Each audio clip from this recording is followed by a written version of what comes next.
toujours vivre le bien tu fils bilile le kamalo bana ebele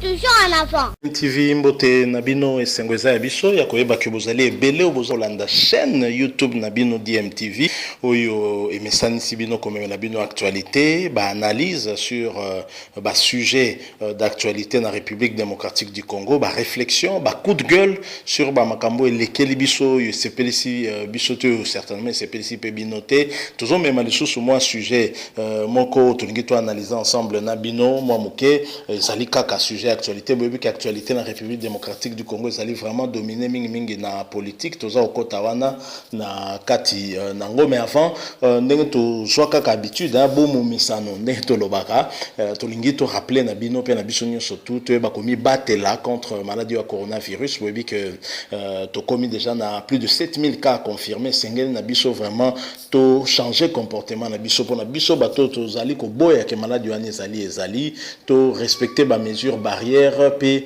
parce que justement prévention yango nde ezali efficace contre maladie wana et prévention mutuna mutako iko se prévenir quand même toujours déjà moi habitude ya relataka ba cache nez ba masque wana pour l'état lobaki ke ba tie ba amende ba policier ba okanga biso tant mieux mais to respecter ba mesures misusu pe ya kosukola maboko régulièrement moi bolembo ekoti ko meka ko forcer distanciation sociale c'est pas facile faut vraiment la bambouteage nenge ali na banzela zape na pas si sujet toza ko aborder ezali likambo ya enterrement ya Ronsard Malonda comme président senior et ko remplacer Corneille Nanga vraiment epesi passi d'autant que quelque part on dirait complicité moko passive ya opposition neti la muka ezali pe nakati soki position IDPS ezali vraiment koyebana te parce que officiellement IDPS alobi eloko moko te mais toujours comprendre pe attitude ya batu ya la muka te nazo proposer bino bolanda moko ya kati ya la muka honorable Christelle Vwanga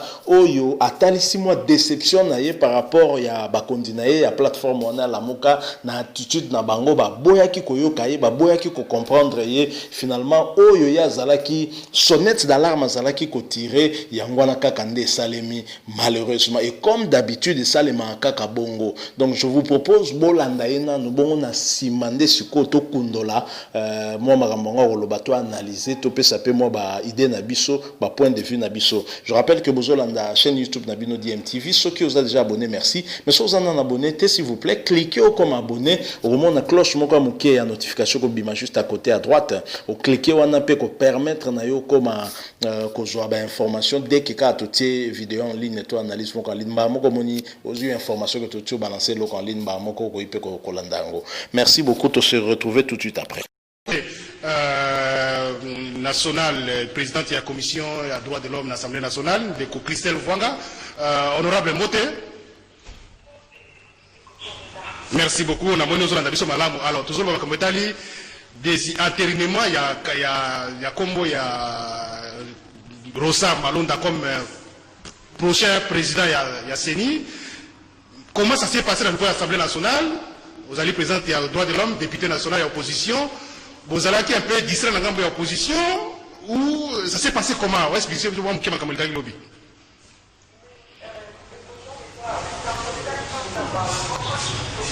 acheter à où il est lobby, ça veut dire que prévu on réfléchit, ça veut dire que prévu qu'on anticipe, ça veut dire que FCC et les télévisions toujours dans ma vie comme Banesama. Les Gambo, tant que Banaki, bon, Banaki peut-être silence, Langa, interpréter, aux autres battre, pour gagner, aux autres intervenir, la manière pour intervenir, c'est pour la santé qui est déjà danger. La santé qui est là, FCC Salaki. Comme ma télématie, na réunion na biso la muka na ebisi ba kondi na biso la muka na esi bango bokota makambo oyo te entre FCC na tâche ba yebi eloko ni bazo welela Na télé machine de Koja Meda na ebisi bango loi oyo balance loi ya minaku. But nango ezate ke eleka. But nango ezate et ça la dissuasion qu'on a fait. Soki FCC za la pesa kolekisa loi ba pesa bango minaku te. Ba ebi ke population elingara minaku te. Soki ba pesa ki loi ezaki mpona kotumbu la population au même moment bino boza focaliser sur loi wana bango bazosala makambo ya seni na CC.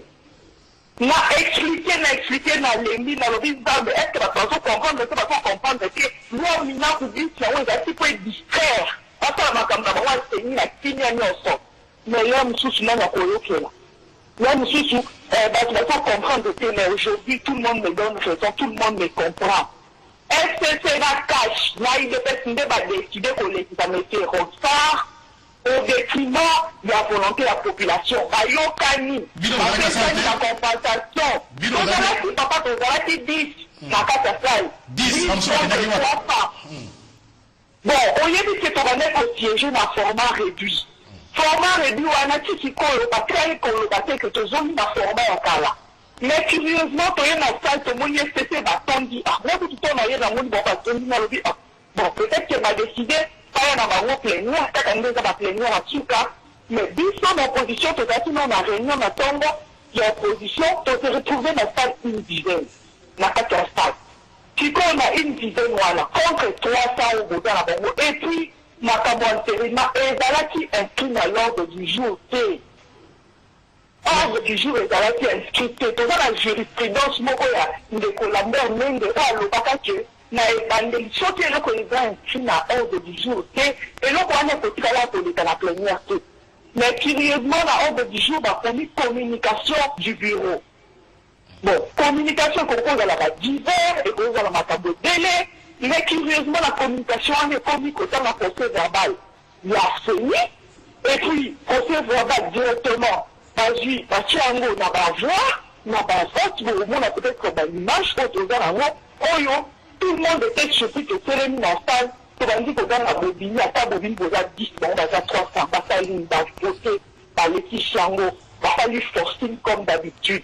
Mais il ne faut jamais d'art. Mais il faut que ce qui est promis. Bon, et pour tout cas, là, pour les cater, ce qui est population à côté de ma tête, pour la matambois sérieux. Pour la matambois sérieux, pour tout cas, là, qu'on réagisse à posteriori. Or, on a eu danger, on a lobby dans Bango. Même si dans mon total, à il y a $2000, on a des cochons médas, on a siège à la conférence du président. Il y a des cas là pour y a $2000, on a été à la députée dans le Parlement. La monnaie dans les réseaux sociaux. La ligne de journaliste qui a bien tout le monde pour qui n'a pas fait honorable Christian Wanga. Vous m'avez toujours collecté, les longs de tout ça.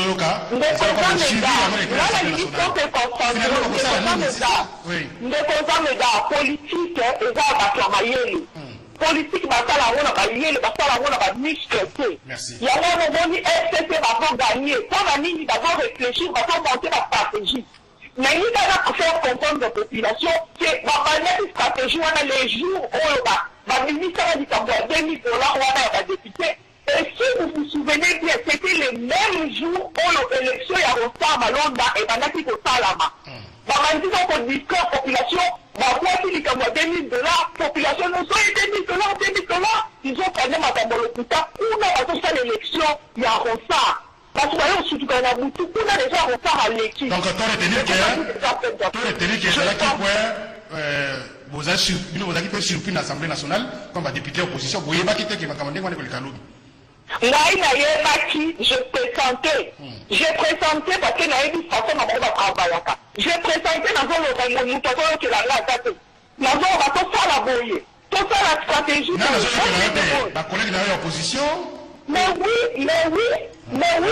Parce que ce qui a la télévision, c'est que on m'a d'abord il a coûté et distraction. Il n'a pas dit ça, il n'a pas dit ce qui a été l'esprit à Moutoulou et que là, ça va m'ina coûter. Parce que là, ça va Moutoulou à réalité. Mais là, il y a ce local. Même les colloques. Donc, ils ont la stratégie là-bas. On remarque que l'objet va jouer sur la même stratégie. Merci. Va jouer pour Aminakou, va l'ongoli, Nous avons fait les temps pour être ma bonne pour être gagné par le Wallino à Mina pour aller dans ton coin, bah, destitution comme sous. Merci. Merci, Maman Christelle. Aujourd'hui, on est en émission. Il y a un mot pour répondre à Mitoune et à Madame. Il a dit, je pose. Boti Kolanda wana honorable Christelle Vwanga, une jeune dame mais très dynamique nakati ya Moussalango pe à Parlement, une députée qui a été parmi les députés les mieux élus dans la ville province ya Kinshasa, je pense que dans la République démocratique du Congo Mobimba pe. Yé mutazali na lamuka azalaki komona déjà danger azalaki koya liboso asignalaki na bakondi ya lamuka ndenge bomoni mais distraction totale. Bozo mona que FCC bango bavandaka, FCC ba réfléchissaka, FCC bazana labo o bavandaka pena bazo étudier pe FCC ba étudiaka cas de figure mon côté bataka ba hypothèse ebelé donc bango ba batu bamonaka suka ya musapité bamona rende objectif donc muto telema zo l'action sanza yo tala musapi FCC ataka musapité FCC otapa na sanza o ba l'accès c'est dire que na kata FCC dans la batu ya bwanya pe ya mayele même si on peut penser que bazo tiango service d'un groupe d'individus et non au service de toute la nation n'est pas si yangwana mais FCC bavandaka bazo réfléchir po baya basta la forcing ya Ronsard Malonda wana il a fallu baya na bamakambo mususu tout autour pour distraire et la population et la classe politique notamment bateau ya opposition et même ba militants pe ya UDPS parce que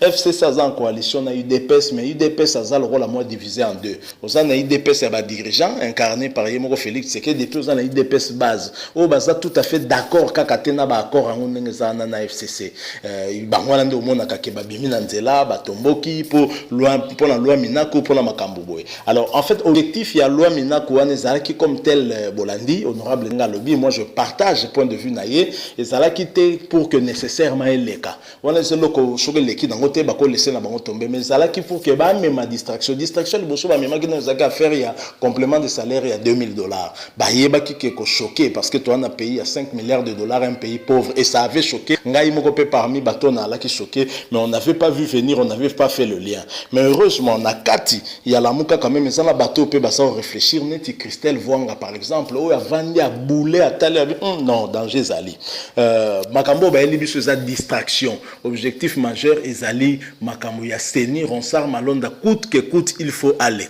finalement l'équipe aller la muka bokoya ko proposer bokoya ko proposer sikoyo ba marche kobima na balabala pour revendiquer alors que mutu assis à l'équipe et puis autre chose aux ali quand même mabé hein bokoki ko unir pe ba force ceux qui n'a point moko boyer peuple asali ko se retrouver. Je prends un exemple. L'UDPS, ba militant UDPS ou misu baso benga ba wewa mais ezaki pe population y compris ba militant UDPS ba bimi na balabala pona ko telemela neti makambo ya ba loi wana o ya Minako ba proposition loi ya Minako na sakata. Mais bino bovandi na bino ole ko unir ba force par rapport ya kawana précis. Est-ce qu'il faudrait bozalaka na ba position moko eza komi kabola ta soki eza nango convergent ata soki bozana mino ko yokana na likambo boneti boza d'accord que loi wana le kate. Mais ce qu'il faut que bovandi parce que les autres ont pris l'initiative. C'est-à-dire qu'il faut que na niveau moko grandeur moko ya makasi ya ko dépasser ba considération mususu. C'est-à-dire que voir l'intérêt du peuple, c'est aussi kotala o muninga sali soki za na cadre intérêt à peuple. J'appuie pour sa force moko makasi parce que justement c'est le peuple. Na minute wana peuple ndé azo raisonner. Alors ko vanda kaka boyo sali na o ya yo e bimi moke. Yepe kuna sali na o ya bimi moke le FCC gagne dans tout ça parce que stratégie mususu FCC pesa capé justement qu'on diviser et c'est ça qui est malheureux. Ronsard Malonda président de la CENI est-ce que ça continuité ya maloma luté commençons par le début est-ce que ça continuité ngoimulundate est-ce que ça continuité à Corneille Nangate parce que seul quand Oezali ko accepter en position ambiguë à UDPS je le rappelle UDPS par côté à dirigeant parce que côté à base d'ailleurs nous apprenons que marche moko kozala le 9